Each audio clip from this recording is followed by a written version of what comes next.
Are we live? Good evening and welcome to episode 13 of Talking Trash. I'm James Langfield. I'm Bohan. I'm Tom. And this week, Tom is filling in for Claire. Claire's not feeling too good. So get well soon, Claire. Hopefully she'll be back the next time we go live.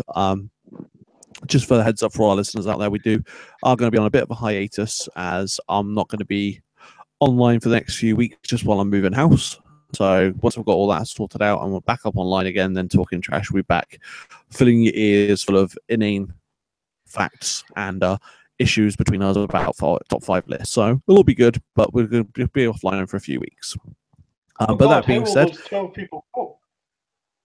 12 people, 100, 12 people, 2 people, as long as somebody's listening, doesn't really matter. Fair enough. But at the end of the day, we're not going to take that away from our show tonight. And our show tonight, for me, Bohan and Tom, is our top 5 turns within wrestling. So that's when a guy's changing from a heel to a face or a face to a heel.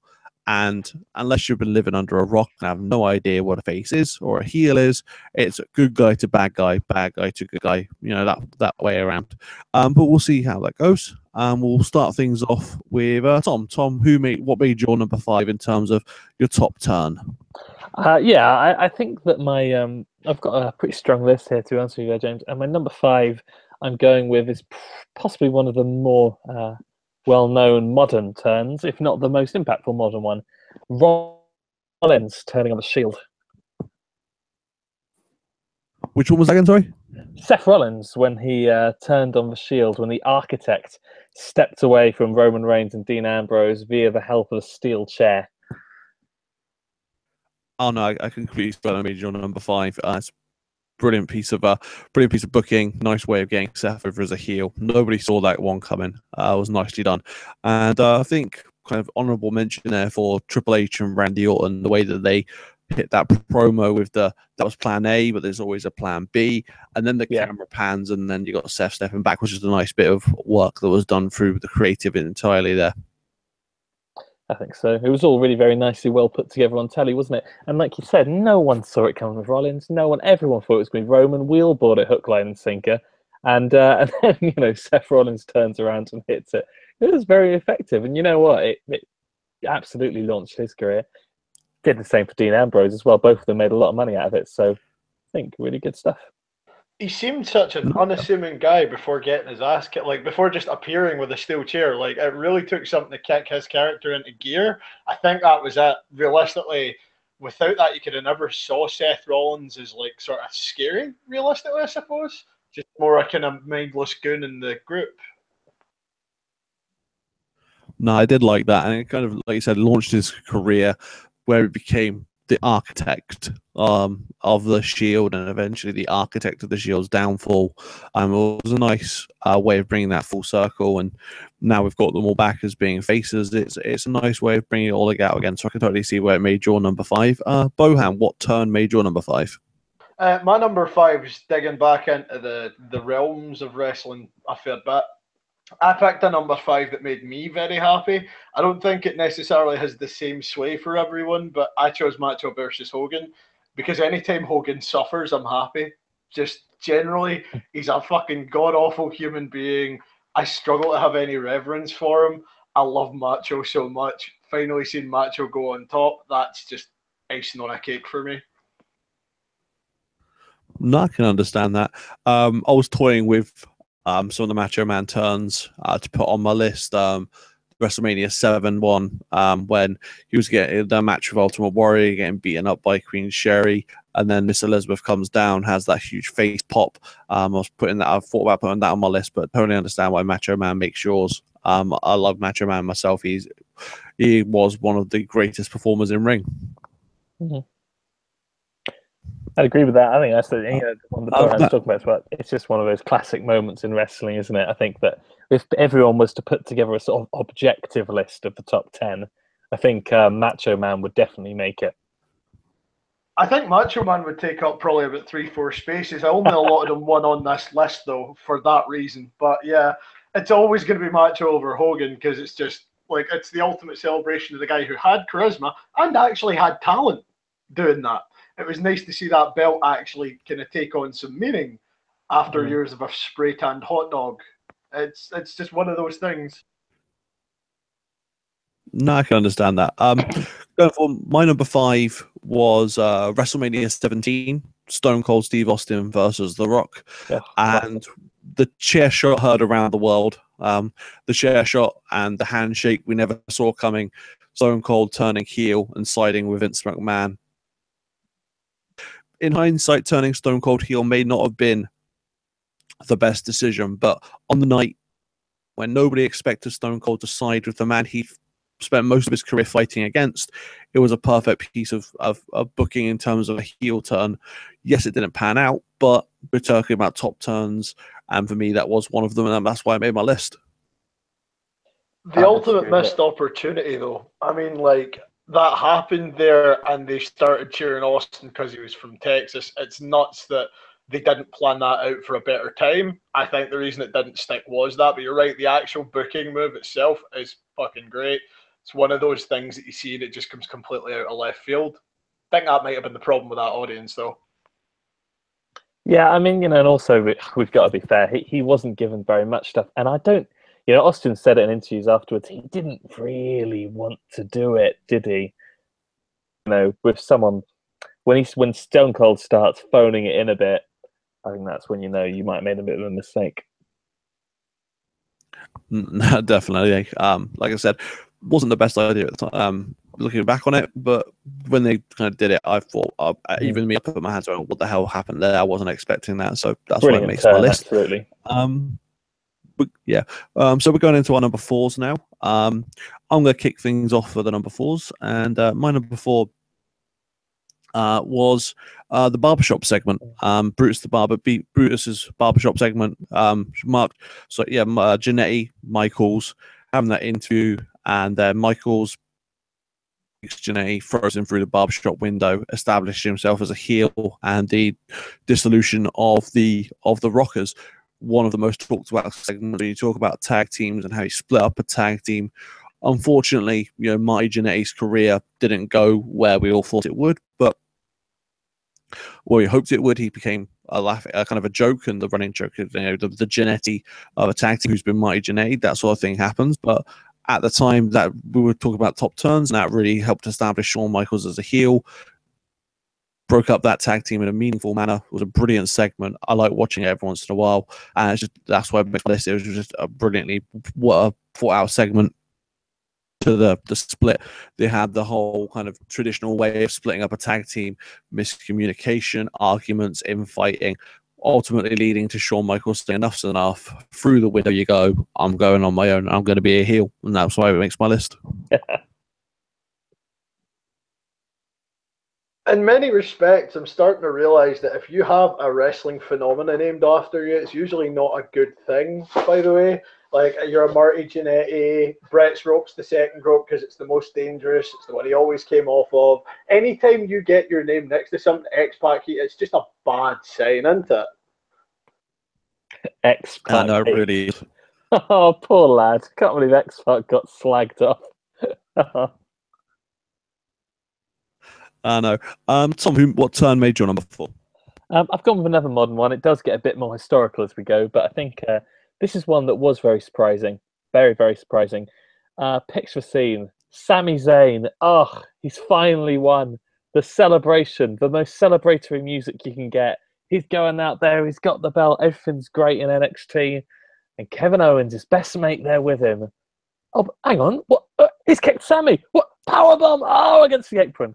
Classic moment. Established NXT in many ways. NXT was brilliant anyway, but that was the moment where it's like, for a lot of people, that Kevin Owens turn, it's perfect, really. And that's what everyone wanted to see. They wanted to see heel Steen, and that's what they got. It was great. No, I agree with you. I was going to say, you kind of took the wind out of my sails there a little bit because it makes my number 2 on my list. Sorry. That's we kind of had the same idea there. But no, certainly I can understand where you're coming from. I might go into a bit more detail when we get to number 2s, but certainly I made my number 2 at the time there. Bohan, any thoughts on that one? Well, it almost made it. almost made the list, got chopped in favour of something else. I'll be coming back to Kevin Owens at some point in this discussion, but it is a great, great moment. I toyed with it so hard. Just that moment where he appears and he beats the shit out of his lifelong friend.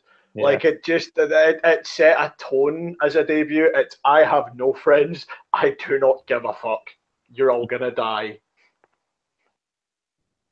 No, I agree with you. Like I said, it was brilliant. That's why I made my higher up on my list. But Bohan, what made your number 4?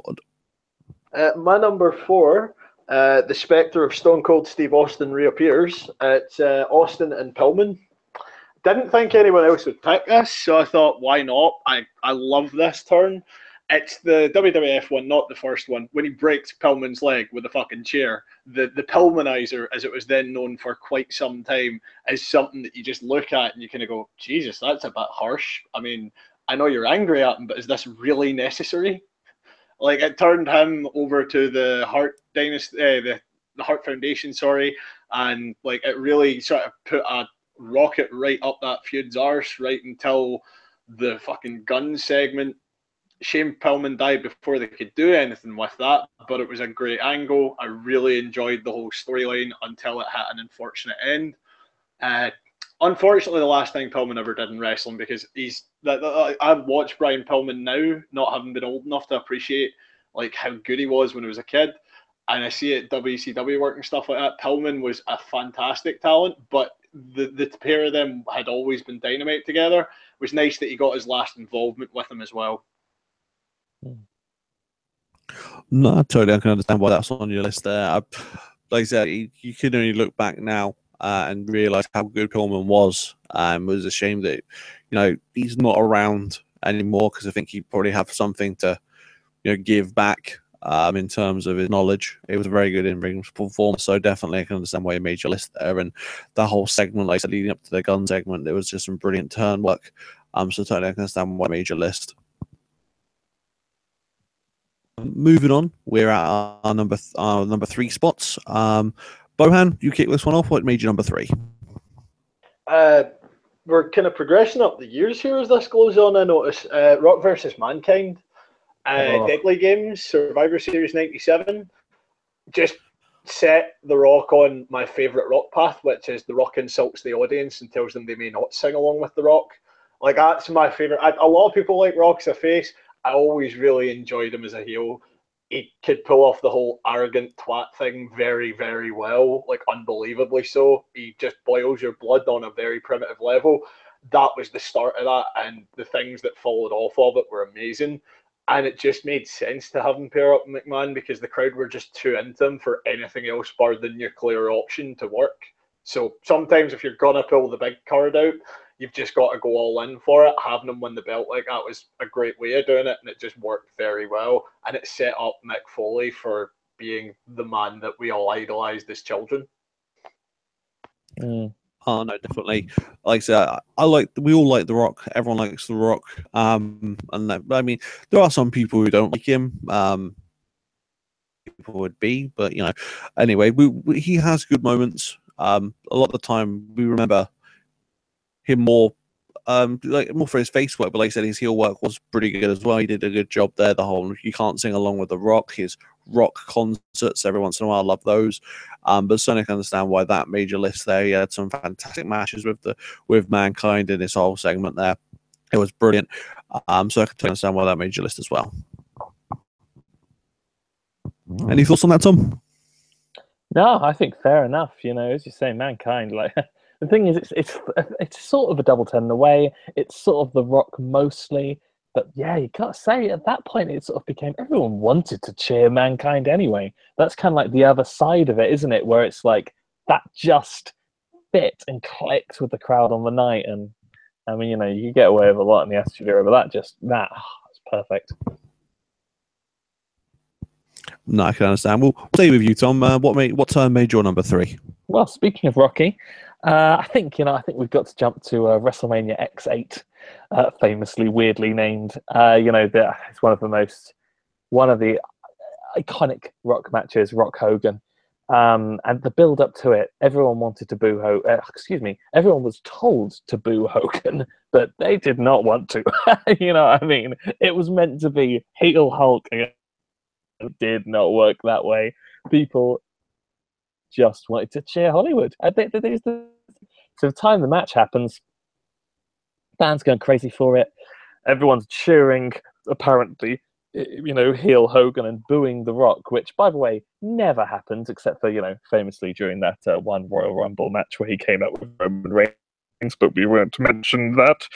And, during the match, eventually, all ends up, Hulkster, puts Rock over, which is mental WrestleMania.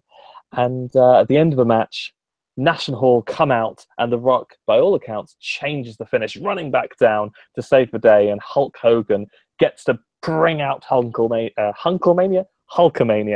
only for the crowd to go absolutely batshit mental. One of the biggest pops in WrestleMania history, all for Hogan going face.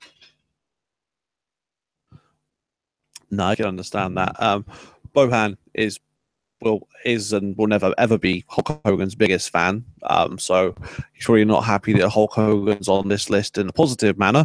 But certainly I can understand why he's there. The crowd did go mental, and at some point people did like Hulk Hogan before they realized how much of a bigot and a twat that he really was. But we didn't know that then, so people can be forgiven for cheering for somebody who they didn't truly understand the person that he was. But certainly I can understand why you made your list, like you said. From the crowd there, they had to call something on the fly so they could get the reaction for The Rock that was needed, rather than the boos. Obviously him coming back down to save Hogan would give that crowd would give WWE the reaction that they wanted for The Rock. But certainly you can understand why they did that, and I can understand why that made your list. Yeah. Bohan, what do you reckon then? Hogan made my list at number 3. How are you feeling? Live and let live. It's not ever going to make my list, but again, I don't like Hogan. I get people do. Just personally, even growing up as a kid who watched WCW, I never really clicked with Hulk Hogan. Finding out he was a cunt as a human being was just a kind of nail in the coffin at that point. No, I can understand that. Moving on, my number 3 was a group as a whole. It was the Right to Censor group. When you took guys who were predominantly faces, Val Venus, The Godfather, Stevie Richards, and you turn them all heel, you stick them all in suits and ties, give them blaring music, and get them to literally censor everything that's not what they want. It was a brilliant heel turn. Something that I enjoyed hating, because you hated Right to Censor. You hated them telling you what was good, what wasn't good on the show, what you should be watching. And it was a brilliant heat. They got a lot of heat. They really did work in terms of getting themselves over as hated by the fans. They worked well as a heel group. And as a whole, like I said, it's a predominantly group of faces. They wouldn't expect to be part of that group. Put them in that group, and they all worked well in their own separate parts as part of Right to Censor. And I really enjoyed their heel work as a group, so that's why I made my number 3. Couldn't agree with you anymore. What a great choice. Right to Censor is one of the absolute classic heel stables. Spot on. That awful music, you just wanted to boo them, and not like X-Pac heat, as Bohan might say, proper booing. Yeah, they were really good. They were great. The one problem I had with Right to Censor, though, was that I could never take Stevie Richards seriously after the Blue World Order. So every week seeing him come out as a caricature of like sort of the Parents Television Council and stuff, I really struggled not to laugh at Stevie. The rest of it worked, but there's just something about that man that I find inherently funny.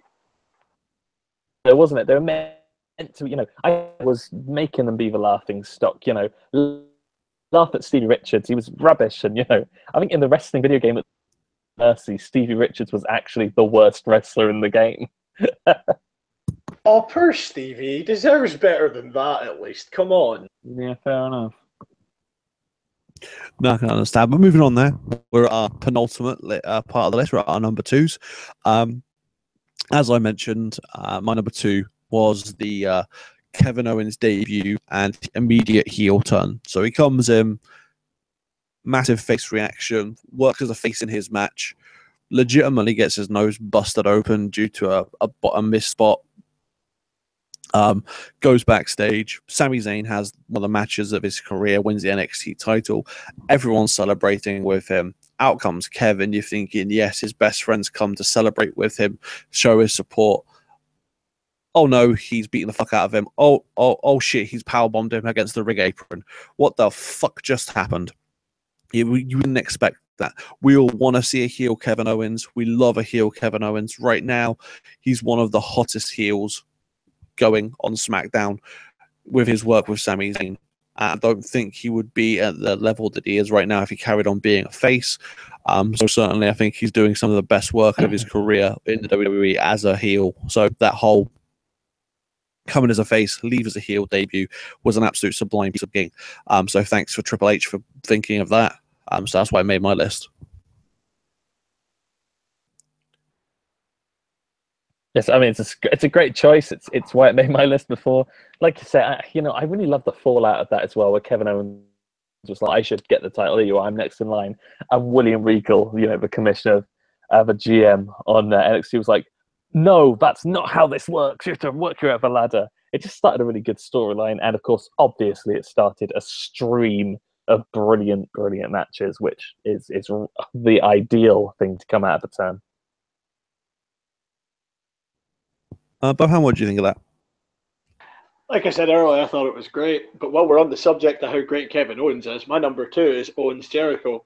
See that perfect segue? Isn't that an amazing segue? Oh, that was incredible. Definitely done. Lovely done. Nice So, job. mine's is Owens turning on Jericho during the Festival of Friendship, because it was so grandiose and ridiculous, and yet it broke my heart. It broke my heart so hard when it happened, and he pulls the list out of the box, and just on there is the list that came out. My name's on this. Like, just everything about that setup was just so ridiculously big. It's like one of those wrestling birthday segments where inevitably some cake to attack someone, that kind of thing. Like that sort of very obvious, it's a wrestling wedding, something's going to go wrong feeling. As that segment started, I'm like, there's showgirls, there's a screen in the middle, there's a box. Yeah, Jericho's getting screwed. There's too many gimmicks in that ring. Jericho's getting screwed. It's just one of those moments, though, even though you know it's coming, where it's so beautifully executed. And the story you've told before that's been so engaging, you just completely subvert the whole thing and leave everyone's heart broken. It was a masterstroke. No, definitely. The Festival of Friendship was a fantastic segment. And like I said, it was a brilliant way of, not even a double turn, they were already heels, but it was a brilliant way of segmenting Kevin as a vile heel that, he would toss his own best friend to the side because of what he perceived to be a betrayal. And then it got the whole Kevin Owens and Chris Jericho match, put Jericho back over the face. So it was a nice way of, establishing that rivalry. A nice way of, it was, like I said, it was a stroke of genius. It was so grandiose that you knew something was going to happen. And when it finally did, and Kevin Owens pulled that trigger, it was a beautiful piece of work to see that happen. And like I said, I totally understand why that made your list there. I had to totally watch part of that match with my hands over my eyes through my fingers, by the way. Part of that segment, because as it went on, I could just feel it coming and coming. And I was just like, please, no. Please don't. This is like my favourite segment. Please don't. No, I can understand that. Thoughts on that, Tom? Yeah, I love it. I think possibly it took a long time for them to get there, maybe. Not in terms of a segment. I love the segment. But just in Egypt constantly, is it? Are they going to break apart? Are they not going to? That went on a little bit too long for me. But I mean, the Festival of Friendship, when it finally came, it was must-watch TV, wasn't it? It was. We all knew what was going to happen. It was just great to see it happen. Definitely. And staying with yourself, Tom, to close out our number 2. So, which term made your number 2? I think I've got Vanilla, and I think one of my favourite wrestling memories. This, bizarrely, I know it's probably a little bit inconsequential, but it really just sticks with me. The background of it's Dolph Ziggler had just won the championship after WrestleMania a few years ago, cashing in the Money in the Bank briefcase. Then I think Ziggler was still a heel, Del Rio was still a face, but the fans wanted to cheer Ziggler, obviously, because it was the Raw after WrestleMania, just when that was starting to really get big as well. And Ziggler had a slight concussion. It all got a bit strange. We ended up in Payback with these two guys wrestling. But with Ziggler almost returning, it was the crowd just wanted it the other way around. And the way they got there was so brilliant. Del Rio was a bit of a heel throughout the match. But then with Ziggler, Del Rio just puts the boots in with the kick. And it's like, oh, that's good. And he just keeps going. And the crowd start. It all happens so organically. They get the medics out. Turn, and Del Rio does it so well. See why he was rated so highly within the company, and also similarly why it's such a shame he's not there anymore. No, I can understand that double turn between Del Rio and Ziggler was absolutely beautiful piece of beauty there. You can't understand why it took so long to get there and why Del Rio is no longer part of the company. Maybe people that he was a little bit with the backstage staff, shall we say? But out in the ring as a performer, he was fantastic as a heel. Always, I tell you what, was a thing of beauty. He's a hell of a face, Del Rio, if you use him right. When he's on the microphone, look at some of the promos he's done in New Mexico. Like, he can do good promos. WWE never really got him right as a face, did they? I can't think of one good face run he had with the company. I don't think WWE really understood what to do with a guy like Del Rio realistically, though, because he is very lucha-oriented. It's difficult to do anything outside of that environment with him, I suppose. Makes you wonder why they hired him in a lot of respects. No, I can understand that, but like I said, he was an interesting character. Whether or not he'll ever come back, I sincerely doubt that right now with his history within the company. But if he did come back, maybe they'll do something better with him. Who knows? But moving on from there, Bohan. Bohan. Who made your number one? What was your number one turn?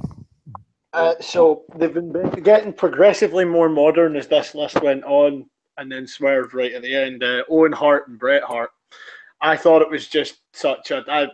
I have gushed about Owen God knows how many times on here, but I really enjoy Owen Hart's work. It's just the promos that followed and everything around that was great, and that's why I kicked your leg out from under your leg, Brett. Like, it was the culmination of a feud that should have been happening from the moment they were both in the same place. Two fantastic workers who really understood one another. I suppose you would if it's your brother, but like, they worked so well. Especially, like, sort of given that these kids had worked together since they were like teenagers, basically. It was amazing to watch. The pair of them had great matches, and seeing Owen finally step out to Bret's shadow. Unfortunately, it never led to be all it could have been, but that should have been enough for Owen to be the man who was then chasing after the belt, realistically, for me, because that was the best he ever looked in his whole career. No, I can certainly understand that. Owen Hart, completely underrated as a performer. Could have done so much more with him. We'll never know the heights he could have reached had he not had his accident. But certainly his whole turn against his own brother, it was a good program they ran against each other, and like you said, that should have put him outside of Bret's shadow. But they never really used him to his full potential, which was a shame. He's Hall of Fame material, should be in the Hall of Fame. Maybe one day we'll see him there, but for now we just have to talk about him as much as we can in terms of these top fives to make sure that people don't forget how good Owen Hart was. So I can certainly understand why he made your list. I could chime in there and say, could not agree with you more. What could be, we'll never know what could have been. No, definitely. My number one, thought I should mention it before it fades away and becomes obsolete and we have to delete it. My number one was the turn, the breaking of Matt Hardy within TNA. The whole Broken Hardys gimmick has become something that's completely unforgettable. Even now, when they're not using it in the WWE, people are still chanting delete. They're still fitting in little inside jokes about deletion and things being obsolete. They did a lot of it on the Ride Along episode that was on recently. That whole initial segment of Matt Hardy becoming broken and his whole heel turn into broken Matt Hardy, we didn't think it would work. And then it did. And the fans got behind it, and it made that he turned into a face. And it was an absolutely fantastic piece of booking a fantastic idea from the Hardys, and one day, fairly soon, if the legalities of it finally ever get resolved, we can see the Broken Hardys back in the WWE. We just have to talk about it on the show and just say they made my number one because it was an absolutely fantastic turn for something that we all thought was weird and wacky and would never work, would never take off. It did, and it got to stratospheric height, something TNA will probably never see again, and it was an absolutely fantastic piece of work from them. You see if we see it again, but I mean, based on the financial sort of drain that TNA's swirling for the third time now, it's every chance that they end up getting bought out this time by WWE and that gimmick returns. I shat all over it when it first launched. The final deletion was so strange to watch for the first time, but it eventually just grew on me hard. I think the moment where it was really sold, though, was the rebirth of Jeff. And sort of, I'm dumping him in and becoming Victory Road drugged up Jeff. That made my side split like hell. That was great. Also, Shane Helms becoming the Hurricane again. Fabulous. Just great work, lads. I'm really enjoying how out there, balls out mental you've gone with us. Go ahead. It was fabulous. Yeah. Yeah, it's so simple, so brilliant. That's the campy wrestling we want. That's the campy wrestling we want. We don't want weird House of Horror, Bray Wyatt strange match. We want that. We want, let's dunk Jeff Hardy in some water and he goes through his past gimmicks. It's so simple, but it worked so well. Yeah, couldn't agree with you anymore. Perfect. Such a good pick. I wish I'd picked it. No worries. But closing out our top five for this week is Tom. Tom, what made your number one? Well, as I say, I wish I'd picked that. As a massive Jeff Hardy fan as well, I feel aggrieved that I failed to pick such an iconic recent one. Instead, I've gone for the iconic turn, in my opinion. I mean, some people might argue that Stone Cold, the Steve Austin 316 promo turn is really iconic, and fair enough. For me, it's all about the NWO, the WCW moment where you had Bash at the Beach coming up, Savage, Sting, Luger against the Outsiders, Hall and Nash, and a mystery partner. Who's it going to be? And Hogan comes out to save the faces because no one would even possibly dare assume anything otherwise. You got to remember, Hogan turning heel was mental. It's more mental than Cena if he turned heel now. Hogan turning heel then was insane. And it worked so well. Reinvigorated everything. It made WCW. How many heel turns or face turns made a company exist? That was the moment that legitimized it all. And yeah, I know you're not a big fan of him, Bohan, but even you would have to admit Hogan showing up in W is one of, if not the most iconic heel turn in wrestling. I'll agree with you, but it takes on a slightly different context in my eyes, and Hogan finally picking up the role he always should have been in the first place because I can't stand his face. Almost spat out my drink then. No, I can understand why you made that made your list. I was very tempted to put Bash on the Beach 96 on my list as well. But yeah, it didn't make it in the end, but I can certainly understand why he did it. I mean, I went back when I got the network just because I'd never seen it. 9 at the time, so I never saw it as it happened. So I only know it from watching back the footage and just seeing it with fresh eyes. Like you said, it is absolutely mental. The crowd didn't expect that to happen. Next thing people are just launching anything they can get their hands on in terms of garbage into the ring. And it's something that will probably never reoccur again. You don't see garbage getting chucked in the ring anymore. It's just not done. But back then, you did what you wanted to do because you're a fan. You paid your money. You can do what you want. Let's just chuck everything we can to show that we think this segment is garbage. But it wasn't. Like I said, it made the company, it made WCW, it put them on the map in terms of the Monday Night Wars. It was, holy shit, Hogan turned heel. Let's tune in and see what the hell is going on now. Exactly. So to see it. It was Hogan heel. What do you mean Hogan's a heel? What do you mean? This show to see what that could possibly mean. It's so iconic. And as you say, that the crowd, they didn't know what to do. They absolutely pause when they realize what's happening, and the crowd goes dead. because they just don't know how to react before exactly they go mad. Rubbish starts getting thrown in the ring. It's a brilliant moment. Implore you. You've got the network. Give it a watch. Bash of the Beach 96. I am a huge WCW fan, right? I always have been, but I still feel obliged to make the joke that it's not the biggest pile of garbage that ever made it into a WCW ring. Oh, It just Fair seemed enough. too easy to not go with there. some might There say was that some was WarGames 95. Oh, quite potentially, or like just RoboCop in itself is that moment, I suppose. Isn't it?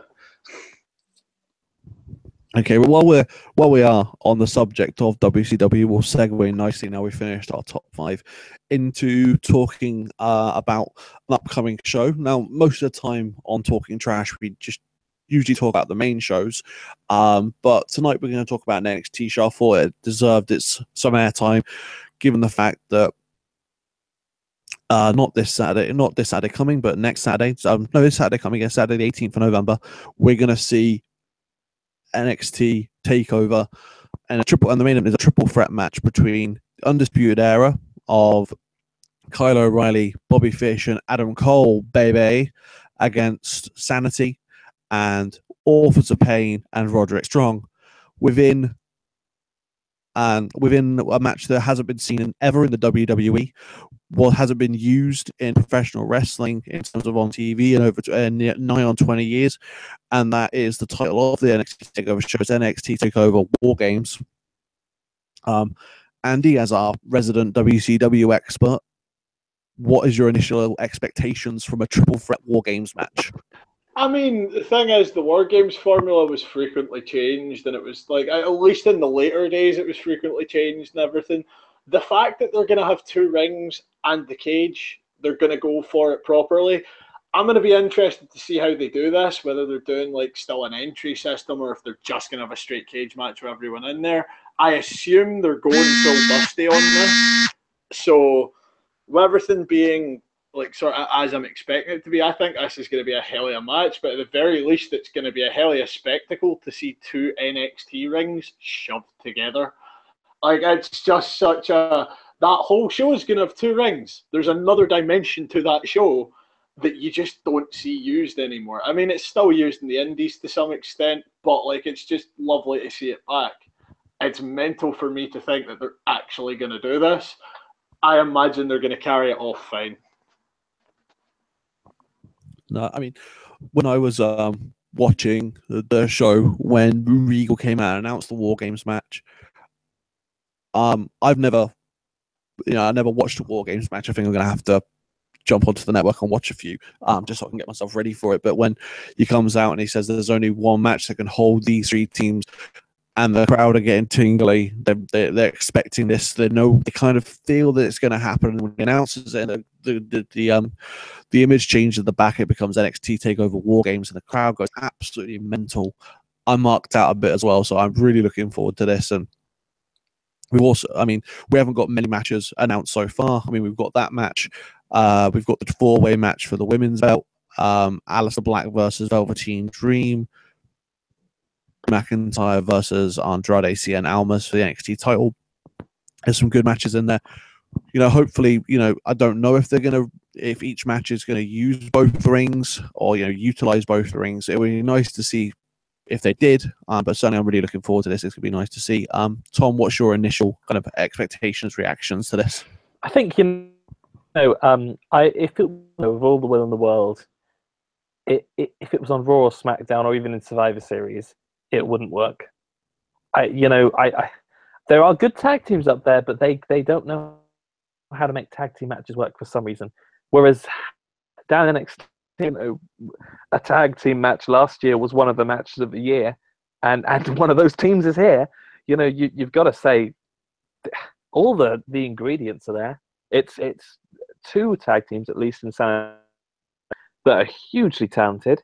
For me, Undisputed Era, I think they're really starting to lose something recently, but this is the match to showcase them. And if they do it cleverly, could make Adam Cole a huge, huge star in WWE off the back of this match. So They could make who a huge star?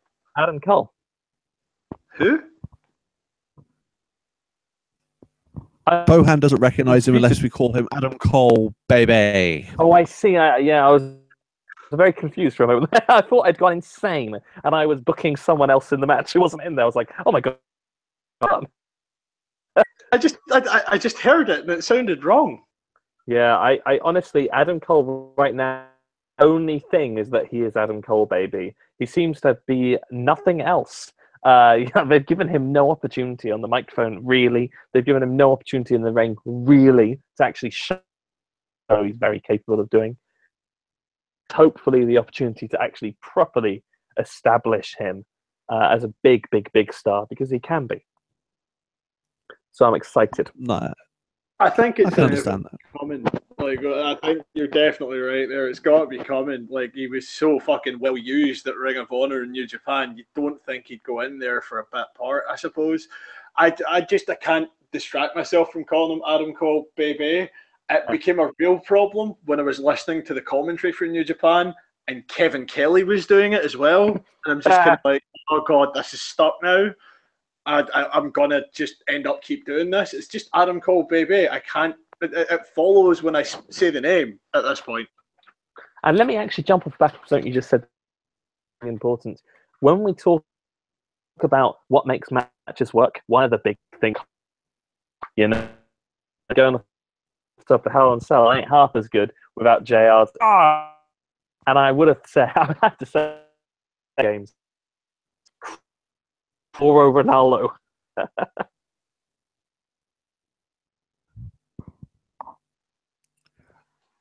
No, I mean, I like Moro. I think Moro is a good commentator. I'm looking forward to seeing him go absolutely ape shit. So him getting excited about anything is a joy to hear. Exactly. I just can't wait for someone to dive over the side so we can get a big laugh. So what's saying now? Makes my heart warm, one of my favorite ones is when someone jumps through the ring and it's like tope suicida. I love it. I'm literally just waiting for him to start doing Adam Cole, baby, at this point, because it's going to happen. I think so. But certainly we are all looking forward to that, definitely. I'm just going to move tack a little bit. Just to talk on some other subjects that have popped up in the coming weeks. There was a story recently that Sami Zayn and Kevin Owens got sent home from the European tour because they went off script on TV. Apparently, during Sami's match with Kofi Kingston, after Kevin Owens came in and started beating Kofi Kingston, they were meant to feed the baby faces, and they didn't. Kevin came in, smacked up Kofi a bit, and then as soon as the other two guys jumped in, he jumped back out. It was completely off script, and according to most people backstage, they went into business for themselves, and so they got sent home from the tour. Tom, Andy, what do you think about that? Go on, Bohan, you take it. Maybe I need a tinfoil hat here, but it just doesn't seem organic. Since it happened, I've been looking at it and going, nah, this is like everyone knows this is happening. Like, this is like definitely a work at this point. I hate to be that guy, but it feels very much like one. Sending them home from the European tour, nothing happens in an environment that controlled that you haven't vetted in that scenario unless both them are prepared to lose their jobs. I don't see either of them as prepared to lose their jobs at this stage, I don't think. No, from what I can gather, for me, my personal opinion is it's a bit of a work shoot. They did something they did something they were supposed to do. WWE have then said no, they weren't supposed to do this. We've sent them home, or they've just sent them home, and it's been leaked that they did something they weren't supposed to do. So, I definitely think it's a work shoot, and I think it's probably going to lead to Kevin Owens and Sami Zayn costing Team SmackDown the match at Survivor Series and going on from there. But certainly, I think it's like it says, work shoot. But I would just say the one thing about it is, if you watch it back, the one moment is the New Day do look very confused, don't they, when it goes down? I mean, that's what I was thinking. They did look like to go, what? Why are you not in the ring? Yeah, they just didn't actually know what to do, did they? They're kind of looking at each other, and just that moment where I think if it is worked, New Day sold it beautifully. scene. Enough to make me buy it, definitely. I genuinely believe at this point that they're just fucking with the dirt sheets now. I think that's what's going on because they had a leak earlier on the year when they cut someone from the team, and he just went and told like Dave Meltzer like a year's worth of storylines that were in plan. I think they're just doing shit like this now so that they start really questioning whether any of it's true or not, so that they'll probably stop publishing storylines before they happen. No, I can understand where you're coming from there. Just go back to WarGames. Part of me's thinking, WarGames works at NXT. Are they going to keep it as a yearly event, and before Survivor Series they have a WarGames match on NXT? Or if it works on NXT, do you think next year at Survivor Series we see Team SmackDown versus Team Raw in a WarGames match? I think this will probably be a one-off, realistically. I think we'll maybe see this match get done quite well, and we might see it again on NXT, maybe, but I think this is a one-off, let's honour Dusty kind of thing. So doing the Starrcade one as well. I don't think it's a motif that would necessarily stick for them at this point. It'll depend on how well it goes, I suppose, though, because if it goes like sort of best show ever, they might well just start running it into regular rotation.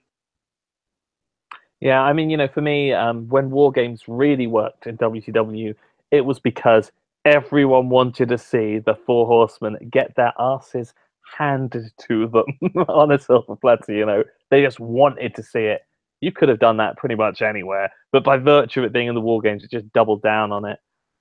If it was done in that Survivor Series, ooh, SmackDown and Raw are feuding now for no reason way. It just would. So I hope not.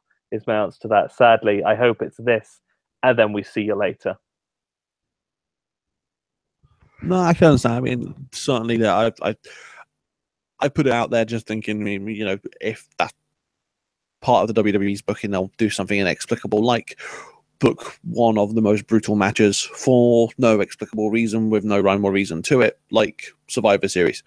Very believable, yes, absolutely. But if they had if they had factions within WWE, if the New Day had more members, or if the Shield had more members, then New Day versus the Shield, Survivor Series anyway. But a couple of big teams siding with each other in a WarGames match would be nice on the main roster as well, to see if they could do it, because there are some guys on there who I think would relish the chance to have a WarGames match. I think Dean Ambrose, his CZW background, he'd excel within a WarGames match, within the brutality of that. There are some guys I think would relish the chance to, on the main roster, to have a go at it. He's done Cage of Death. I would like to see maybe if it does well in NXT to get on the main roster. He's done Cage of Death.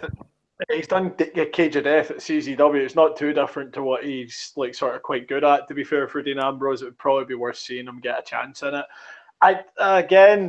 It'll depend, because I don't think the logistics of a 2-ring show or something they're necessarily going to have down on lock. WCW didn't always, especially that match. That match is a real coin toss, because on one hand you've got the many great Dusty Rhodes and pals versus the Four Horsemen ones, and then you've got shit like Hogan and Warrior, and that fucking match, just Warrior mysteriously appearing and shit, that can go one of two ways, but that's everything that WCW ever did in a nutshell.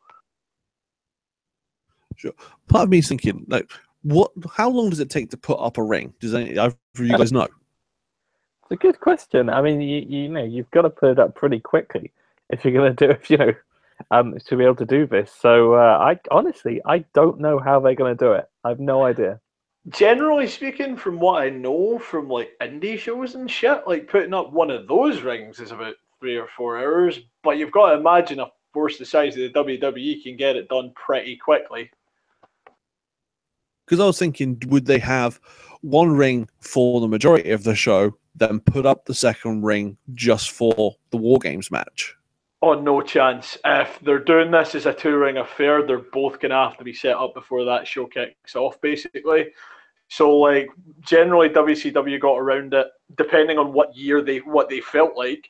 A lot of years they would say that a match could only end in a particular ring to keep it interesting, but other than that, both were legal. You couldn't be counted out in the other one. So like they had a pretty firm grasp of it, but it's one of those things that if you're doing this, you're gonna have to have both rings set up ahead of time and the big ass 2-ring cage, which will be set up ahead of time. That's the bigger job there with the two of them, I reckon. Yeah, it's going to be interesting. No, definitely. The hope is that they use it cleverly for the 4-way match for the women's title. That's what you're hoping, and they end up splitting them across both rings at once and doing something a bit smart with the finish. You've got to be careful doing that though, because if you've got two things going on at once, Kevin Dunn goes into meltdown. I've noticed this with the multi-man matches. Yeah, that's a good point. But with the 2 rings, this is the one opportunity you actually get to do anything similar. So fingers crossed it works. And by the way, if they are going to do something like that, they've got some good wrestlers in that women's match. You would have thought they'd be able to pull it off. Not talking about Peyton Royce, obviously. I don't think anyone thought you were, buddy. Don't think anyone ever thought you were. No, I'm looking forward to that women's match. Like I said, bar Peyton Royce, you've got Kairi Sane, you've got Nikki Cross, you've got Ember Moon. I think that's going to be a very good match. James, I've got a question for you, mate. Out of Kairi Sane and Ember Moon, who's got the better finisher? I think just because Kairi Sane, an elbow drop, it's a thing of beauty. It is a fantastic move. You can hit that not from nigh on from anywhere really, as long as your opponent's in the right position. It's good. It's going to look good. With Ember Moons, yes, it is a thing of beauty, but there's so much that can go wrong with that. You can crank on the guy's neck too hard. You can flip too far. You can over rotate. You can mess a hell of a lot with the Eclipse. So just because simple yet effective is, I'd have to say I prefer the elbow drop from Kairi Sane.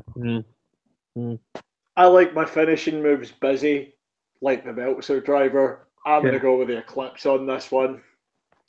Oh, fair enough. I honestly can't choose between the two of them. They're just such quality moves. When I went up for the first double drop before you saw it for the first time, with both of those finishes, they go to the top rope thinking, oh, all right, it's going to be some weird move. And then both of them, what a connection. Unbelievable. I'm so excited for this match just to see those 2 finishes in it. Do you know what I mean? It's so weird. No, definitely. I'm just going to make one final point before we finish tonight. We just recently saw a change to the Survivor Series card. We're not seeing Jinder Mahal go up against Brock Lesnar anymore. Spoiler alert for anybody who hasn't watched SmackDown or caught up. It's now going to be versus AJ Styles against at Survivor Series. I'm looking forward to that match. I could have pissed all over Jinder Mahal and not cared. That match wasn't exciting to me. This one, the Beast versus Phenomenal one, I'm actually looking forward to that, and I think that's going to be not match of the night, but I think hopefully AJ Styles and Brock Lesnar can put on a solid display. I'm looking forward to that one.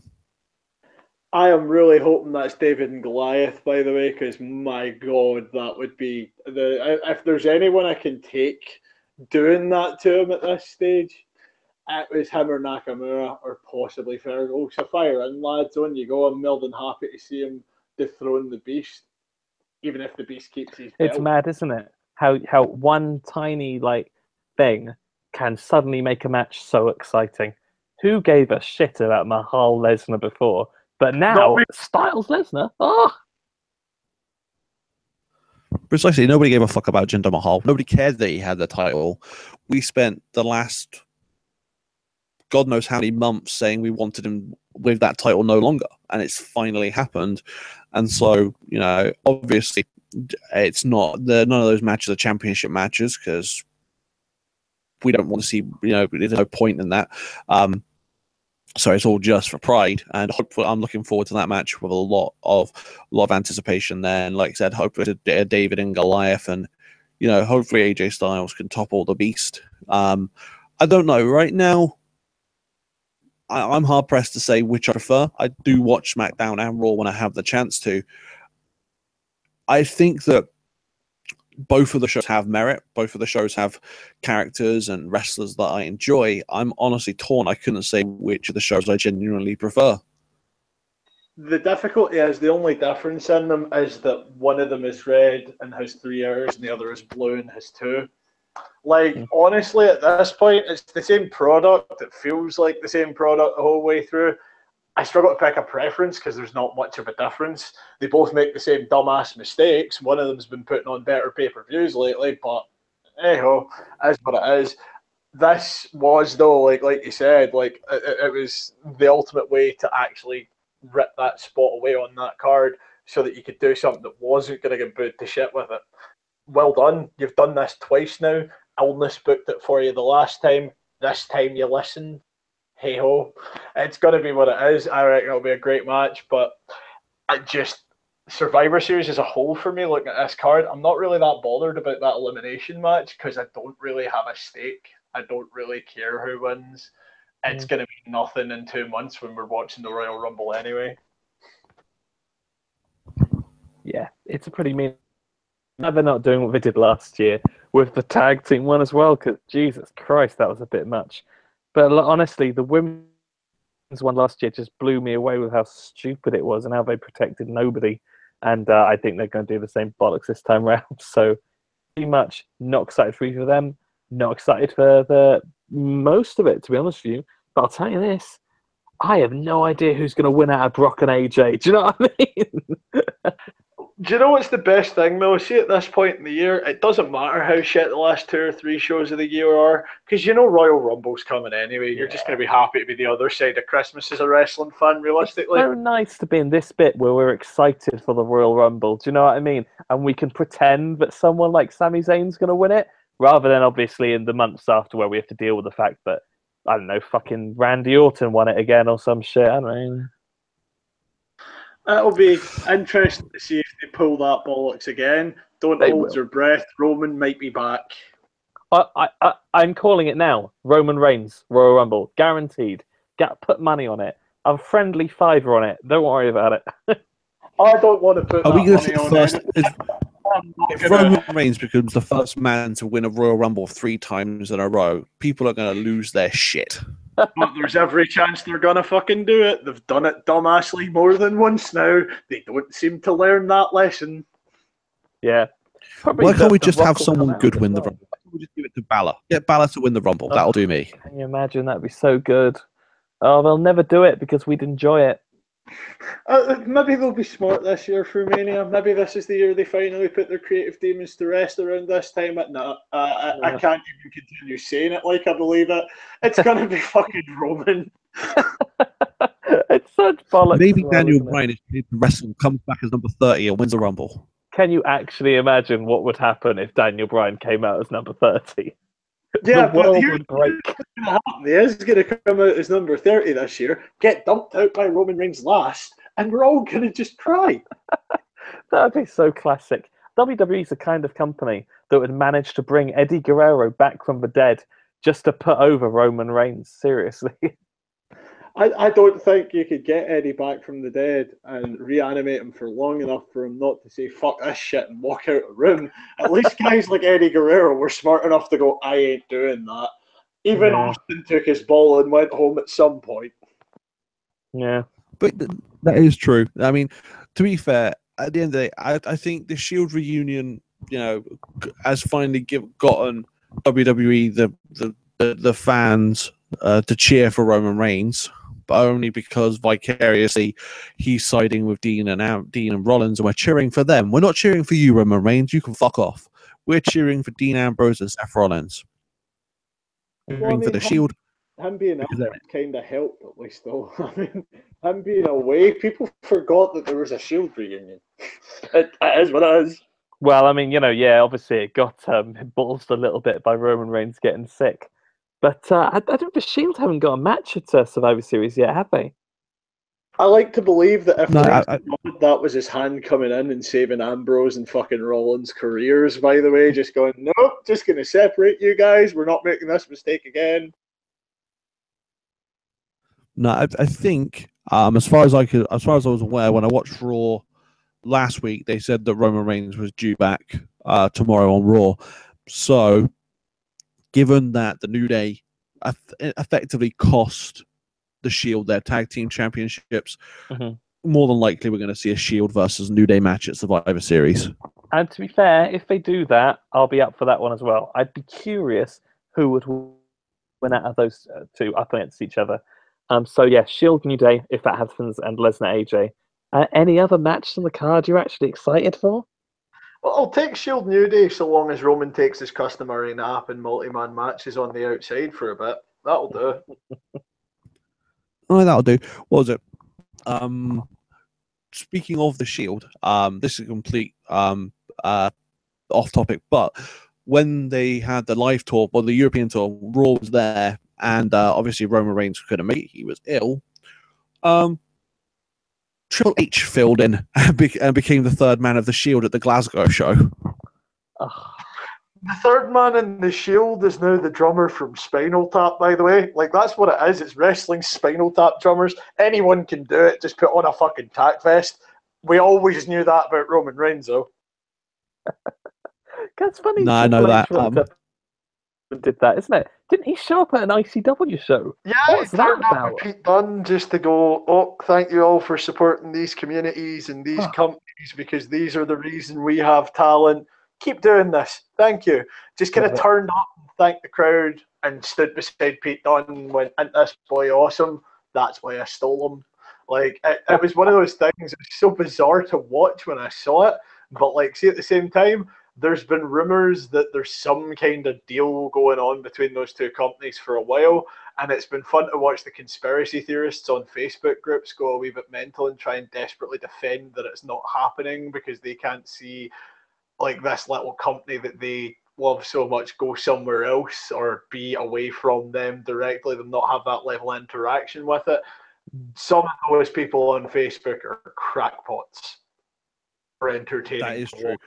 But speaking of Pete Dunne, when Raw was in Manchester and he came out to take on Enzo Amore, that was amazing. But Kalisto had to help him to win. Did you really have to go there, lads? Really? Everyone would have been fine and accepted it if you didn't. It's difficult, isn't it? Because that is true. But Pete Dunne should be destroying Enzo Amore, who is not amazing at wrestling, and yet still the champion, weirdly. Ooh.